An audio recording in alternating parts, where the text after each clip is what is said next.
The basic revenue-generating principle of world government is based on a Disney cartoon, Sorcerer's Apprentice. I've come to this realization from watching a couple of videos by a guy whose handle is Sticks, Hex, and Hammer 666. He views current events sometimes from an occult perspective. But I was a little disappointed in watching one of his recent videos because he brought up the ideal subject to be viewed from an occult perspective and then didn't do it, at least not explicitly. His premise is that what he called climate change is a non-issue because if it exists and it's man-made, there's nothing we can do to stop it. We're all doomed. So there's no point in trying to stop it. Not that it necessarily exists anyway. But there's a contradiction to this later on in his video because he says he does believe in ocean acidification. Now, the problem with both this and the basic premise of global warming, the war on rain, whatever you want to call it, is that a small change can lead to a bigger change. It's the idea of positive feedback. The difficulty of this is that it is thermodynamically impossible. It's a version of a perpetual motion machine. There's no such thing as a machine that makes more fuel than it consumes. And in terms of heating, there's no such thing as runaway heating from a finite initial input of energy. Can't happen. Thermodynamically or chemically. The chemical equivalent is this is something called Le Chatelier's principle, which is that any attempt to induce a chemical change to the system will encounter a negative feedback. It'll encounter resistance, a lessening of the original change. So, a belief in this positive feedback, or a reversal of it, that heating will somehow flip around and lead to catastrophic cooling, it's the same sort of multiplication effect, only in the opposite direction, is a belief in magic, and an uncontrolled sort of magic. And this ties in quite well with one of his recent videos in which he proposed that if some of the movers and shakers in the world connected to certain people recently involved in scandals were really involved in the occult, they're not very good at it. Their knowledge of the occult seems to be quite primitive based on what we've learned about them through WikiLeaks emails and so on. So, they might be thought of as sorcerer's apprentices. People who meddle in things that they don't understand and cause catastrophic, ever-growing, ever-worsening effects. Economically, this could be considered quite true. Debt is something that does grow through positive feedback. Debt leads to more and more debt at an ever-accelerating rate. But economics is a human construct. It's something we've made up. It doesn't obey the same laws that physics and chemistry do.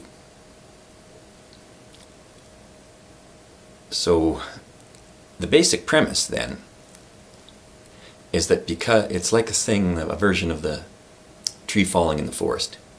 If a tree burns in the forest, does it contribute to global warming? As you got a tree struck by lightning, it gives off the same emissions as if a person had put wood in the wood-burning fireplace. But the latter is supposed to contribute to global warming, while the former doesn't. Human intent, then, is given magical powers. It's given a separate set of invoked physical, or I should say magical, anti-physical, laws by which it operates. The natural world is presumed to not know, or to know the difference between a tree struck by lightning and burning and a tree struck by human hands. One will lead to disaster, the other one's just a natural event that will be compensated for. Well, even assuming that this is true, then by occult principles, by magical principles, shouldn't there be something the equivalent of the master sorcerer, who, once everything is spun out of control, can come in and reverse the effects of the initial sorcerer's actions? This, of course, assumes that all the little people out there burning natural gas and oil and wood and so on, are unwittingly acting like Mickey Mouse in the Disney cartoon, which seems to me to violate a lot of the principles of magic, is that you have to make a conscious effort to make it happen, and you have to have even a little bit of magical knowledge or access to the sorcerer's hat that you can put on your head in order to make it work. It seems quite a big stretch to think that anybody who's burning gasoline in a car or natural gas in a house is invoking a form of sorcery. More likely, it seems to me, that we can understand this in terms of projection. The people who came up with this sort of scheme, an anti-rain scheme, an anti-wealth scheme, which certainly is destructive in an ever-increasing way if we tax the basic foundations of wealth, which is rain, this thing from which so much economic and physical growth comes, and use that to contribute to debt and treat it like it's a horrible, destructive thing. Well, that can cause economic turmoil, certainly. But physical turmoil, like Mickey Mouse, where any attempt to mop up the sorcerer's floor and get the sorcerer's mop to magically do the work for you will cause an ever-increasing amount of water, a metaphor for what global warming is supposed to do.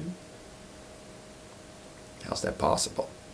Not possible, certainly, by all the lowly, uneducated masses who have no sorcerer's skills whatsoever, but it seems to me that as projection it makes sense psychologically for the people supposedly running all of this.